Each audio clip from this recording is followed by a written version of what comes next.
My naam is Storyman. Ek is 'n kabouter met 'n rooi broek, 'n groen baadjie en 'n wit pluim aan my hoed. Op hierdie kaset is daar 5 stories uit my storiekas. Lekker lees en lekker luister.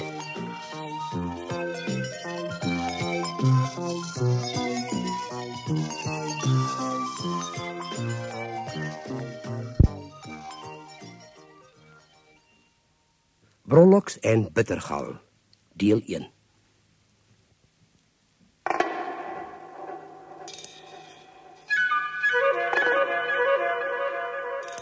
Naby die Karoo, tussen die berge en die see, lê die grasveld, met diep klowe toegegroei van digte bosse.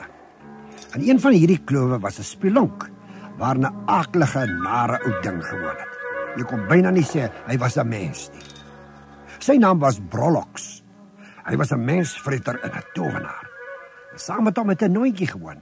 Haar naam was Skoonlief. So lelik en sleg soos hy was, so mooi en goed was sy.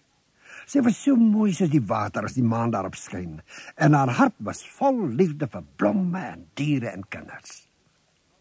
Toe sy nog klein was, het Brolox in die nag by haar huis ingebreek en haar mammie en pappie vermoor en haar na sy spelonk gebring waar hy haar gevange gehou het, totdat sy groot genoeg was om soos 'n slavin vir hom te werk. Hy het haar so opgepas en met sy toordery vasgehou dat sy nie van hom kon wegvlug nie. Boonop was daardie wêreld maar baie eensaam en die berge en klowe vol wilde diere.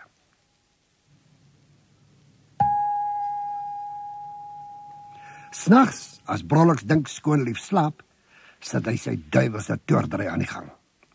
Hy vat 'n groot swart seepot en kook allerlei gruwelike goeters daarin deurmekaar. Dorings en distels en brandnetels en bitterappels en slange en skorpioene en spinnekoppe en sulke goed. Dan kom 'n donker rook in die pot en dwarrel en draai soos wemelende gedaantes in die spelonk rond. En dan vat ou Brolox die kieries wat hy vir hom in die bosse sny en steek hulle in die kokende pot en praat 'n spul snaakste woorde in 'n taal wat geen mens verstaan nie. Op die manier berei hy sy kieries voor, sodat hy met hulle kan toer. En nadat hy hulle gedokter het, steek hy hulle sorgvuldig in die agterste donkerste hoekie van die spelonk weg, sodat Skoonlief hulle nie in die hande kan kry. Maar dikwels, wanneer ou Brolox met sy duiwelstreke aan die gang is, hou Skoonlief maar vir haar aan die slaap. En terwyl sy stadig asemhaal, loer sy deur haar wimpers om te sien wat ou Brolox maak en waar hy sy kieries wegsteek. En naderhand ken sy ook die snaakste toorwoorde uit haar kop, hoewel sy nie weet wat hulle beteken nie. Toe Skoonlief omtrent 12 jaar oud is, sit sy weer een oggend alleen in die grot en treur oor haar ma en pa, wat sy byna nie meer kan onthou nie, omdat sy so klein was toe ou Brolox hulle vermoor het. En toe sy nie meer die eensaamheid van die grot kan verduur nie, stap sy na 'n riviertjie, waar sy neerval en bitterlik begin huil. Wat het ek tog gedoen, snik sy, dat ek my jong lewe so moet deurbring? Ek het geen maats nie, ek het nie ouers nie, nêrens kry ek ooit 'n woordjie van liefde nie. Waarom is ek in die wêreld? En wat eens is dit vir haar asof sy in die orrelsang van die kabbelende water 'n stem verstaan wat vir haar sê: Skoonlief, Skoonlief, jou geluk sal nog kom. Hier waar jy is eers werk vir jou. Die stem troos haar en haar hart voel soveel ligter dat sy net hier aan die slaap raak. In die bloedige warm middag staan 'n uitgespande wa aan die soem van die digte bosse van die grasveld. Terwyl die osse wei, lê die man en vrou en hulle dogtertjie, Kapokkie, onder die koelte van die bome in rus. Kapokkie, wat so genoem word omdat sy so wit so sneeu is, kyk na haar slapende ouers en besluit om weg te kruip sodat hulle haar kan soek as hulle wakker word. Sy loop om die eerste boom, toe om nog een, kruip deur 'n tonneltjie in die bosse en so dwaal sy al verder weg totdat sy nie weet hoe om weer by die wa uit te kom nie. Hoe meer sy soek, hoe meer verdwaal sy.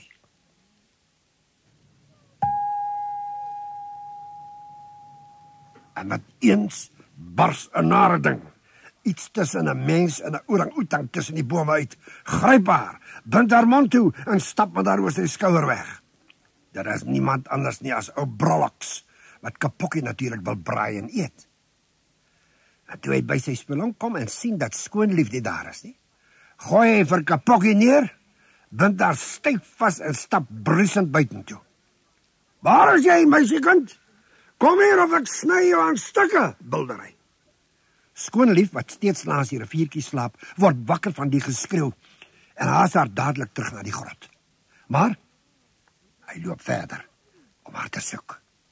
En toe sy by die grot kom, vind sy net die arme Kapokkie daar. Sy weet sy moet die meisiekie help en sy moet gou maak, want sy hoor reeds hoe Brolloks droë takke vir vuur uitbreek. Haar hart klop wild, want sy is baie bang vir Brolloks, maar sy gryp dadelik een van sy weggesteekte kieries, hou dit teen Kapokkie se voorkop en sê van die toorwoorde op: Lama kom, horrelol, baf, baf, itala, itala, toilador, bef, bef, bef, sula. Wat vir 'n uur is skoenlapper? En met eens vlieg die lieflikste, grootste skoenlapper wat sy nog gesien het om haar rond. Die vlerke is so wyd soos 'n mens jou 2 arms kan uitstrek en glinster met diamante en rubyne en safiere en juwele en die kleure van die reënboog. Terwyl die skoenlapper by die grot uitvlieg, hoog die lug in, hoor Skoonlief hoe die vlerke soos 'n fluistering suis. Dankie Skoonlief, dankie Skoonlief. En terselfdertyd word die kabbeling van die riviertjie al harder en Skoonlief hoor die water sing. Sien jy Skoonlief? Hier was werk vir jou. Wees nou gelukkig, jy het 'n ander mens gelukkig gemaak. En toe voel Skoonlief gelukkig. Maar sy weet dat sy moet maak dat sy wegkom. As Brolloks my hier kry, sal hy raai dat het ek was wat die kind laat ontsnap het. En haastig bære sy weer die kierie en op haar tone hardloop sy by die grot uit, die skemerrand en die donker bosse in. Skaars het sy agter die bome verdwyn, of Brolloks daag op met 'n drag hout en 'n oop mes. En toe hy sien dat Kapokkie verdwyn het, kry hy byna die stype van teleurstelling en woede. Maar hy verdink glad nie vir Skoonlief nie. Hy dink dit is die werk van Bittergal, 'n towenaar aan die oorkant van die berge wat al ewig teen hom toer. En hy vloek op Bittergal en hy trap wild rond en hy gaan soos 'n wilde dier te kere.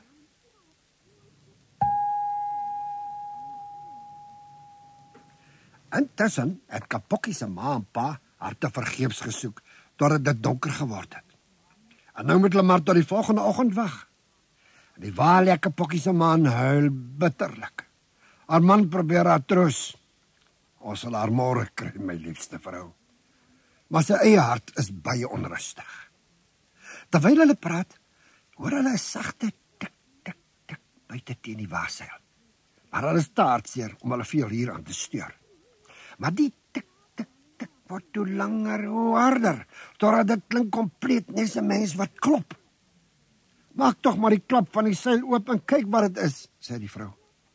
Die man skuif die seil op sy en 'n allemintige skoenlapper kom ingevlieg.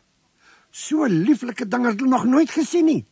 Die skoenlapper gaan aan die kop van hulle bed sit, op die man se kussing, en in die lanternlig in die eenvoudige wa blink die vlerke van juwele mooier as enige koning se kroon.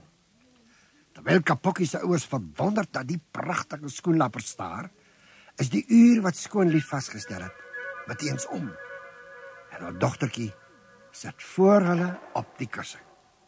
En sy was vir hulle baie, baie mooier as die skoenlapper met diamantvlerke.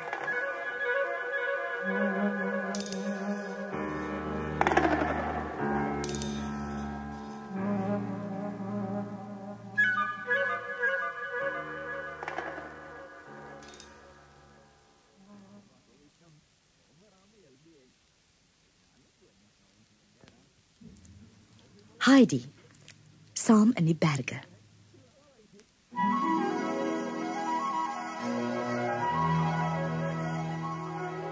Die klokke dawer in die vallei en die voëls sing in die bome toe Heidi in hom Alm se huisie wakker word. Na ontbyt wil sy by Pieter se ouma gaan kuier. Al vinniger naal sy teen die berghang af tot sy eintlik die kothuis sien. Liewe land, dis net hoe Heidi altyd aangehardloop gekom het. Dis ek, ouma, dis ek, Heidi, sê sy, storm by die huisie in, omhels die blinde ou dame en versmoor haar met soene. Ouma weier om dit te glo, tot sy Heidi se kraalkop goed bevoel het. En die hele tyd kwetter die kind oor Frankfurt. Daar was geen bome nie, verbeel jou, en geen blomme of bokke of berge nie. Net groot klipgeboue met vensters wat nie oopgaan nie. Mens kan verstaan waarom Clara maar altyd siekerig was. Jy lyk self nie so wonderlik nie, sê Ursula. Peter sal jou skaars herken as hy van die skool afkom. Ag, dit gaan goed met my. Ek het maar net verlang. Maar nou dat ek weer by oupa is, gaan dit al klaar beter. Sonder 'n woord haal Heidi die liedjieboek van die rak af en blaas die stof af. Wat moet ek lees, ouma? Vra sy. Net wat jy wil, kind. Net wat jy wil. Maar kan jy regtig lees? Hier's een oor blomme en so. Ek dink ek sal dit lees. Liefste Tannie, ons bring rosies. Rosies blink met môre tou. Mooiste kleurtjies, soete geurtjies en dit alles net vir jou. Maar Heidi, jy kan regtig lees, sê ouma. Heidi lees verder tot die kothuis se deur klap en daar staan Peter. Heidi is so bly om hom te sien dat sy na hom hardloop en hom soen. Sy vertel hom alles wat met haar gebeur het vandat sy hom laas gesien het. Sy vertel hoe sy leer lees het en hoe maklik dit in werklikheid is.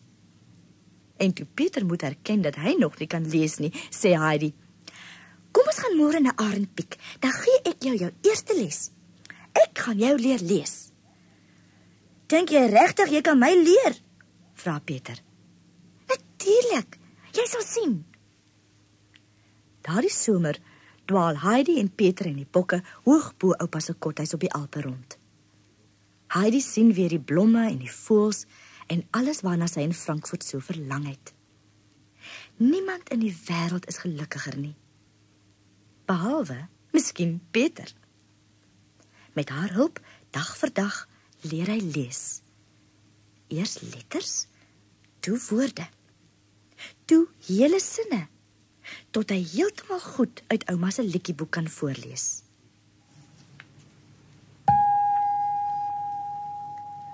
Toe, terwyl sy eendag buite oupa se kothuis speel, sien Heidi 'n groep vreemdelinge van Duurvliet af teen die hange opkom.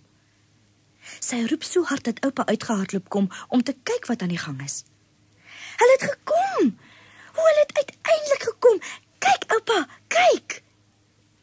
Die optog beweeg stadig teen die helling op. Heel voor loop 2 mans met 'n draagstoel. In die stoel sit 'n meisie wat in komberse en Charlies gewikkel is. Agter hulle ry 'n dame op 'n pragtige wit perd. En heel agter stoot een man 'n leë reistool, terwyl 'n ander 'n bondel klere en pakkies dra. Toe hulle oupa se huis bereik, hardloop Heidi vooruit en soen die meisie in die stoel. Dit is Clara, haar vriendin uit Frankfurt.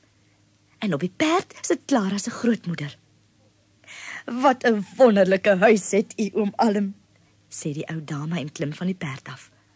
Geen wonder Heidi wou so graag terugkom nie. Hou jy daarvan, Clara? Vra Heidi opgewonde. Clara kyk verwonderd rond. Sy het nog nooit iets so pragtigs gesien nie. Kan ek maar vir altyd hier bly, ouma? Vra sy. Wel, ek weet nie van vir altyd nie, maar as oom Alm dit goed vind, kan jy 'n rukkie bly. Ag, sê asseblief ja, sê Heidi. Die ou man glimlag. Natuurlik kan jy, Clara. Daarna eet hulle almal geroosterde kaas en melk en daar word afgespreek dat ouma vir Clara oor 4 weke sal kom haal. Toe die son daardie aand sak, dra oupa die kreupeldogtertjie by die leer op na die hooisolder waar Heidi slaap. Vir 'n jong dame soos jy sal dit seker vreemd lyk, sê hy. Maar ek dink jy sal gerieflik wees. Dis soos 'n droom, sê Clara. Ek het Heidi so baie hoor vertel van haar mooi bed en die ronde venster in die muur, maar ek het nooit gedink ek sal self hier vandaan in die vallei afkyk nie. Dis net soos jy my vertel het, Heidi, maar 2 maal so mooi. En môre gaan ek Peter en ouma en al die bokke ontmoet. Ag, ek is so gelukkig. Maar Peter voel nie gelukkig nie.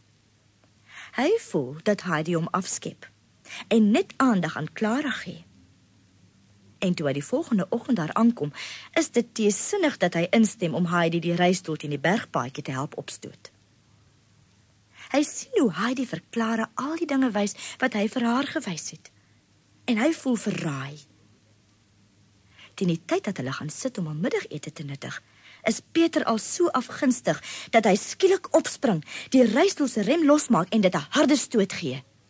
Die stoel rol oor die rand van die steilte al vinniger en vinniger. In 'n kits het dit teen die helling afgestort en op die skerp rotse daaronder te pletter geval. "O, my stoel!" roep Clara verskrik uit. "Hoe sal ek nou onderkom? Ag, as ek maar kon stap." "Wel, ons sal jou maar net moet help soveel ons kan," sê Heidi. "Sit jou een arm om my nek en leun met die ander op Peter se arm. Jy kan maar hard op ons druk."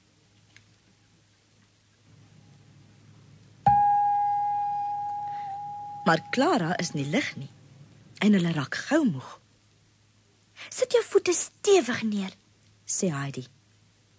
Clara doen dit. Eers plaas hy een voet op die grond, toe die ander. Toe, deur Peter en Heidi gesteun, probeer sy stap. "Ek dink ek kan dit doen, Heidi." Stadig, pynlik sit Clara eers die een voet neer en toe die ander.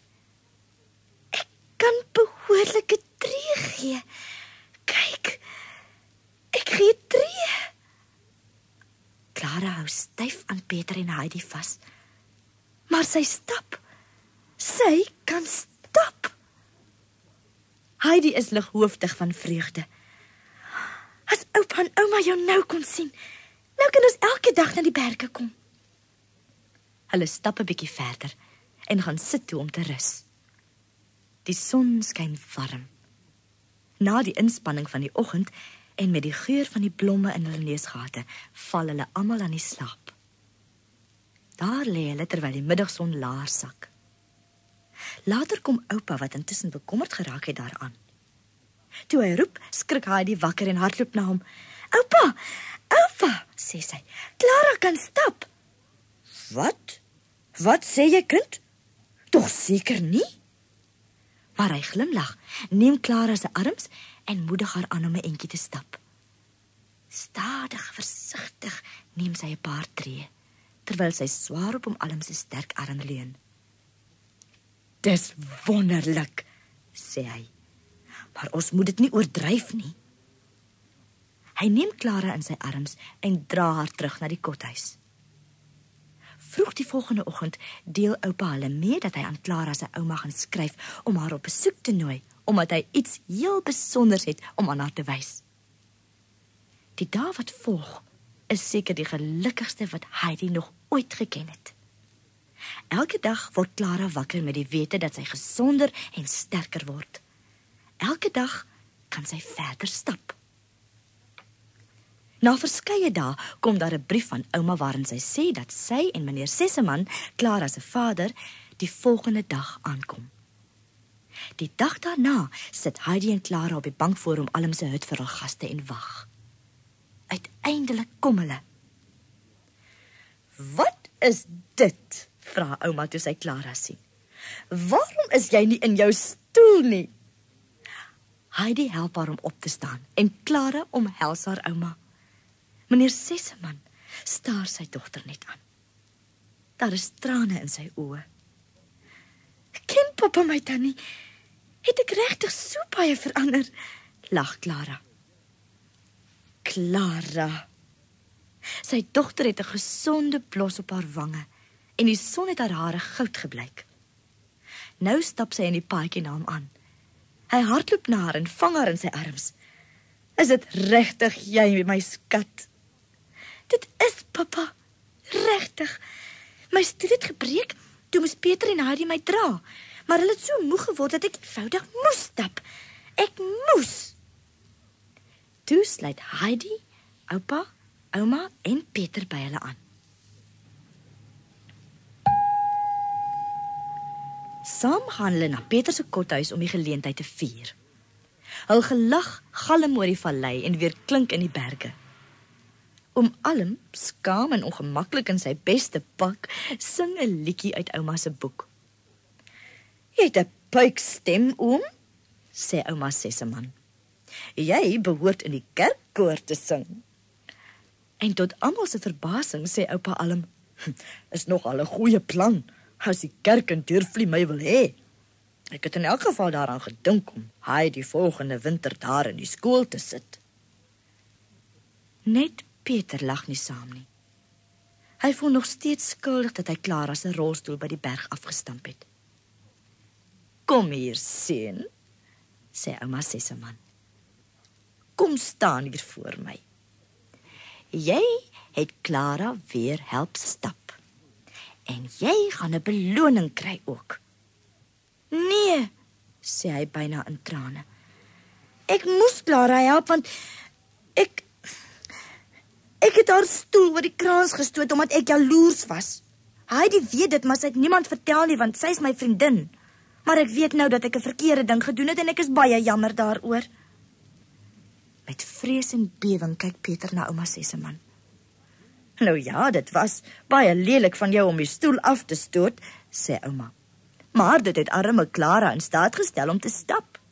Niemand hoef dus meer daaroor sleg te voel nie." Spoedig, glad te spoedig, is dit tyd vir almal om te vertrek. Meneer Seseman en ouma het reeds besluit dat Clara hulle moet vergesel. Baie trane word gestort toe hulle afskeid moet neem.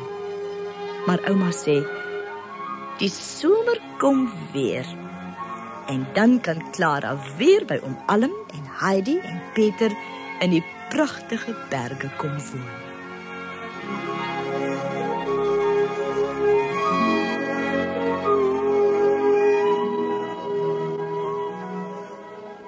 Die astrante snyertjie.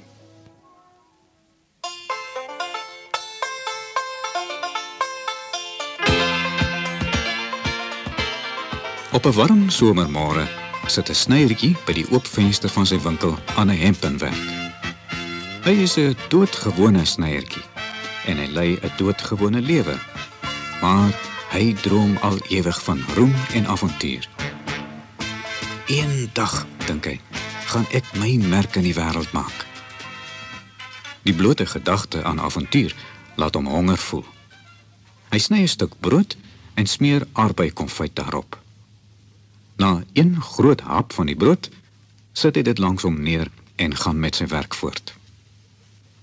Kort daarna kom 'n swerm groot vliee deur die venster en pyl reg op die brood af. "Voortsek," skree die snyertjie, neem die hemp en klap dit soos 'n sweep na hulle. Eensklaps lê 7 vliee op die vloer dood. "Wat 'n prestasie," roep hy uit.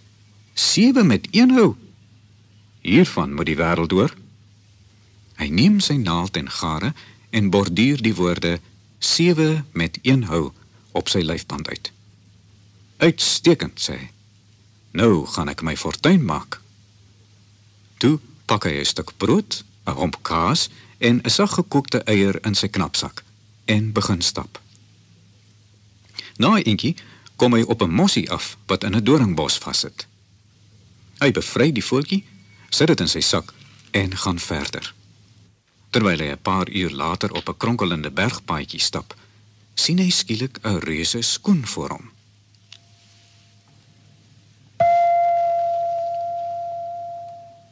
Toe hy opkyk, staan 'n skrikwekkende reus voor hom. "Jy het in my vasgeloop," bulder die reus.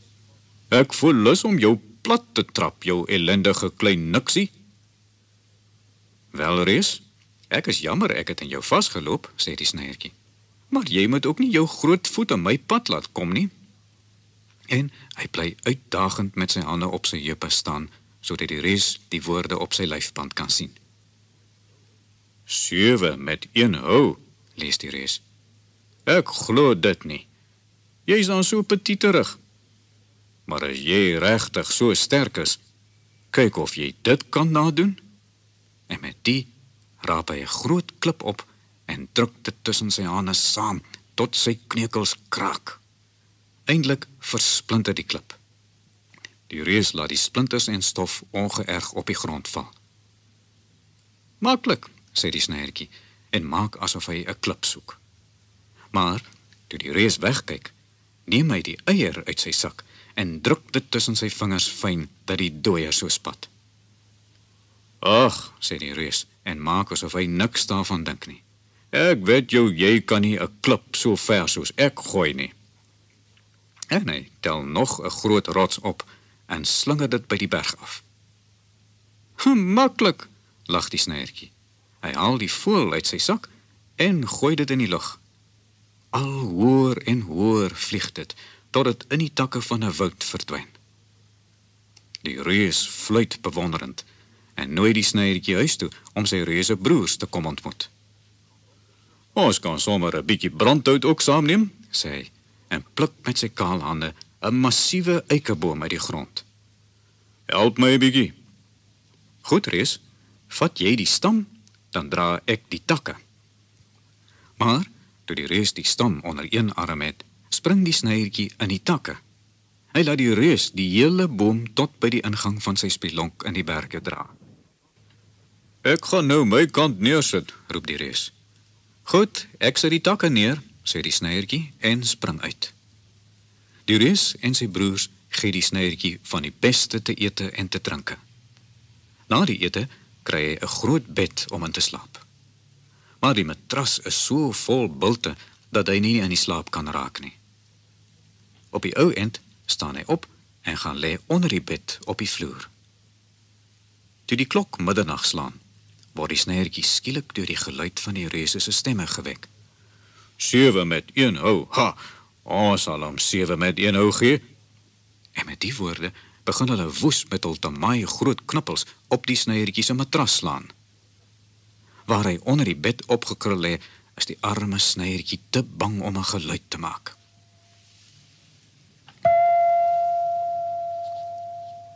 Eindelik gaan die reuse weg en sy moed keer terug. Toe hulle in hul eie beddens lê en snork, stap hy soontoe, gooi die deur oop, sit sy hande op sy heupe en skree. O, julle dog, julle kan my doodmaak, né? Ek wat 7 met 1 hou verpletter het. Die reuse skrik wakker. Toe hulle sien dat die snyertjie nog lewe, is hulle so bang dat hulle hals oor kop weghardloop. Hulle is ook nooit weer gewaar nie. Die mense van die omgewing is dankbaar bly dat die reuse weg is. Binnekort versprei gerugte oor die snyertjie se dapperheid deur die land. Selfs die koning hoor van hom. As hy 7 met 1 hou kan verpletter, dink die koning, dan kan hy mos maklik afrekening met daardie 2 glokke wat soveel moeilikheid in my groot woud maak. Bring hom hier, dan maak ek hom hoof van die leer. 3 dae later lei die snyertjie die koning se leer na die soem van die koning se woud. Toe trek hy sy baadjie uit, rol sy hemdsmoue op en stryk die woud alleen binne. Die 2 glokke lê in die middel van die woud onder 'n boom vas aan die slaap. Toe die snyertjie op hulle afkom, prop hy sy sakke vol klippe en klim in 'n tak bo hul koppe. Toe laat hy die swaarste klip op die grootste glok se bors val. Wie dink jy slaan jy? Brom die glok vir sy maat. Nooit aan jou geraak nie, gaap die ander glok en val dadelik weer in die slaap. Toe laat die snyertjie 'n klip op die tweede glok val. Hoekom gaan jy my te lyf? Kla die glok teenoor sy maat. Ek het nie aan jou geraak nie. Nou val nog 'n klip op die eerste glok. Woedend strampel hy oorent en trek die ander glok aan sy kruisbande op. Jy het my alweer geslaan, jou stomme ruk. Ek het jou nie geslaan nie, bouk die tweede glok. Natuurlik het jy, bulder die eerste. Hulle gaan soos besetenis te kere, raas en skel en swaai hul arms soos die wieke van windmeule in die ronde. Toe pluk die ene groot boom uit om as knippel te gebruik en die ander gryp hom om die middellyf en sleep hom grond toe. Ver daarvandaan, net buite die woud, hoor die soldate die vreeslike gebrul en geblaas. Wat, dink hulle, sou van die dapper snyertjie geword het? Maar, toe die aand daal en die woud stil word, hoor hulle 'n helder stem roep. Julle kan maar nou nader kom, manne. Ek het klaar gespeel met die lawwe klokke van julle. En toe die soldate by hom kom, sien hulle dat die snyertjie triomfantlik met een voet op elke klok staan. Die snyertjie se roem versprei soos 'n veldbrand. Maar toe die koning die nuus hoor, word hy vir hom bang. Sê nou, hy wil my kroon hê, dink hy.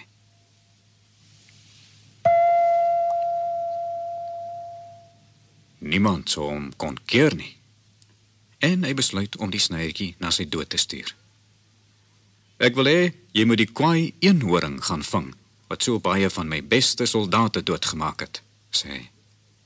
As jy dit lewend huis toe bring, sal ek vir jou die helfte van my koninkryk gee, en dan sal ek jou ook toelaat om met my dogter in die huwelik te tree. Alles in orde, U Majesteit, alles in orde, sê die astrante snyertjie. Hy neem 'n byl en 'n lang stuk tou saam. Toe vertrek hy om die wrede eenhoring te probeer vang.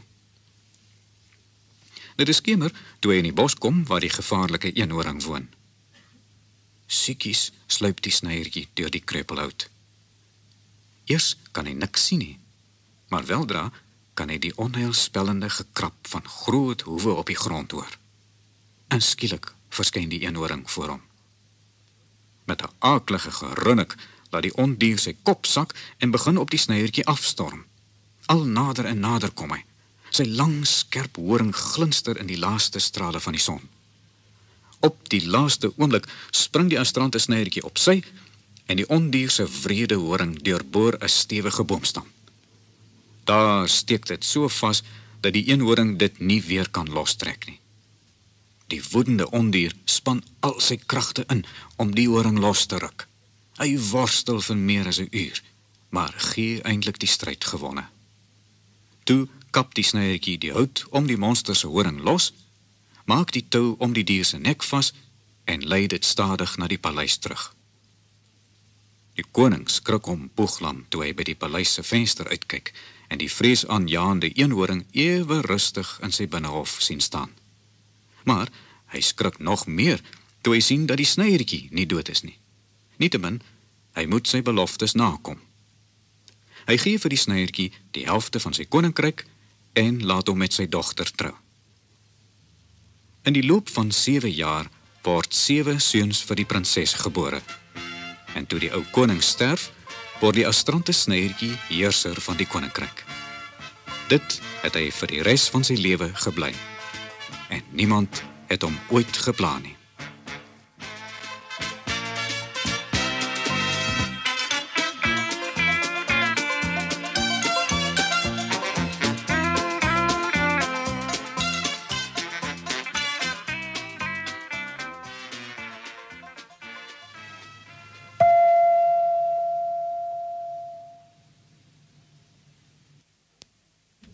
Die wolf in skaapsklere.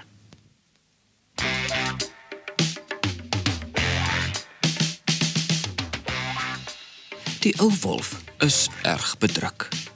Hy het sy poot seer gemaak en hy moet nou al 'n week lank tuis bly. Jag kon hy nie. Daar is glad geen kos oor nie en hy is so honger dat sy pens geweldig rammel. En die ergste is dat 'n trop smaaklike jong skape reg onder sy neus teen die hang wy. Hy kyk na die oorblyfsels van sy laaste maaltyd. Net 'n hoop wol en 'n paar bene waarin hy al 10 maal geknag het. Dit ruik nie eens meer na kos nie, sug hy. En hy skop minagtend aan die dooie skaap. Op daardie oomblik kry hy 'n wonderlike plan. Net so. Hoekom het ek nog nooit daaraan gedink nie? As ek my soos 'n skaap vermom, hoef ek nie eens te jag nie. Ek sal maar net by die kraal insluip en 'n vet jong hammel uitsoek. En hy glimlag van oor tot oor terwyl hy die skaapvel aantrek. Daardie middag laat sukkel die wolf pynlik stadig by die heuwel op. Hy verdwyn in die kudde en wag tot die aand daal. En waarlik, sy plan werk. Die boer jag die wolf saam met die regte skape by die kraal in. Maar die ou wolf hou sy kop so laag dat hy nie die groot mes in die boer se gordel opmerk nie. Die boer laat sy vinger oor die lem gly. My gesin het lanklaas vars skaapvleis geproe, dink hy. Vanaand kan hulle eet tot hulle plat lê. Hy gryp die grootste dier in die kraal en sny hom keel af. Toe hy die dooie dier omdraai, sien hy dat dit sy ou vyand, die wolf is. Die boer is byna sprakeloos van verbasing. Jou ou skelm, lag hy. Jy het ons almal om die bos gelei. Maar ek dink nie ons gaan jou vanaand eet nie. Jy bly maar 'n wolf, wat jy ook al dra.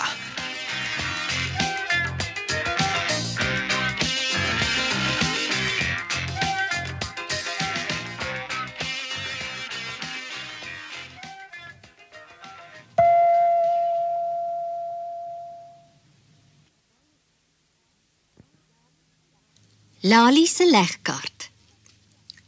Dis verniet Toyings, sê Lali. Die laaste stukkie wil net nie pas nie. Dit is heeltemal die verkeerde fatsoen en kleur. Dit moet blou wees, nie rooi nie. Lali prop die legkaartstuk in die sak van haar slaapklere en klim in die bed. Ek wens dit wil pas, dink sy deur die slaap. Ek wens regtig dit wil pas. Die nag gebeur 'n baie vreemde ding. Haai, Toyings, kyk, die bed beweeg. Kyk, ons vlieg. Hulle vlieg hoog tussen die sterre rond. Ek hoop die bed weet waarheen hy gaan. Ek wil nie hier verdwaal nie. Hulle vlieg vreeslik vinnig al verder tot in die buitenste ruim, verstom oor al die vreemde verskynsels wat hulle sien. My skoolmaat sal dit nooit glo nie, sê Lali. En Toyings is so verbaas dat hy nie eens kan blaf nie. Boem! Sonder waarskuwing land die bed skielik. Wat 'n aardige plek, sê Lali. Ek wonder of iemand hier woon. Kyk Toyings, daar is iemand. Kom ons gaan vra hom waar ons is. Julle is op die maan, sê die man. En ek is die opsigter hier. Ek hou die plek skoon. Elke keer as 'n ster teen die maan bots, veroorsaak dit 'n groot gat. En dit is my werk om agterna op te ruim. Hier is altyd baie om te doen. Kom nou saam. Na 'n kort maar stamperige rit kom hulle by die man se huis aan. Dit is nogal koud op die maan en Lali begin wens sy het haar pantoffels saamgebring. Ek kry nie baie besoekers nie, sê die man. Maar hier sal julle lekker warm wees. Die man se huis is baie gesellig binne. Maak julle tuis terwyl ek gaan tee maak, sê die man.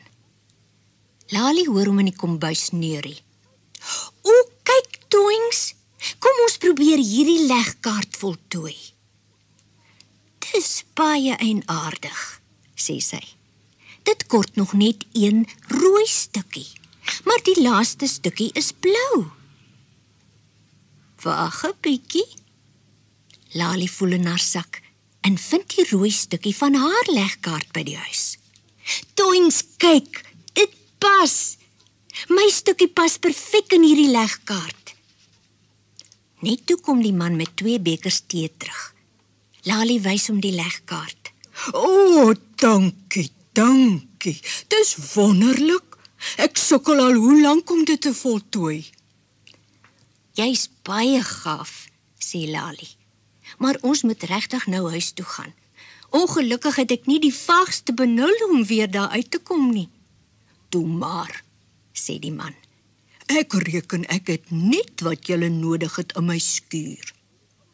Hierdie ou ruimtetuig is jare laas gebruik, maar ek sal dit gou aan die gang kry. Wag maar net.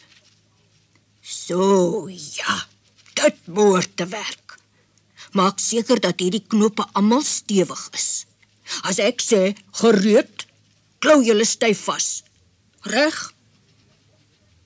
Dit voel vir Lali asof die ou ruimtetuig nooit sal wegkom nie.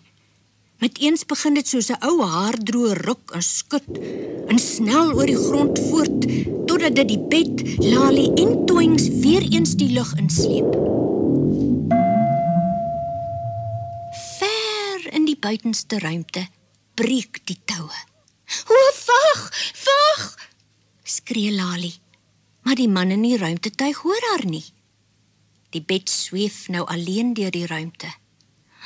Nou het ons regtig verdwaal, Toings, en ek begin vreeslik koud kry. Ons sal nooit weer by die huis uitkom nie, dink Lali. En ek is so moeg. En sy raak vas aan die slaap. Toe sy wakker word, kan sy haar oë nie glo nie. Sy is terug in haar slaapkamer tuis, en dit is reeds oggend. Sjoe, Toings, ek het 'n ongelooflike droom gehad. Ek het gedroom.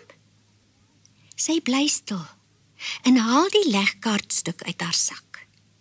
Dit is blou en pas perfek in haar legkaart. Dan was dit nie net 'n droom nie. En jy was ook daar net, Toings.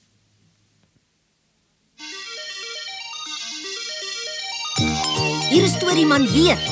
Volgende keer bring ek julle nog 5 stories uit my storiekas.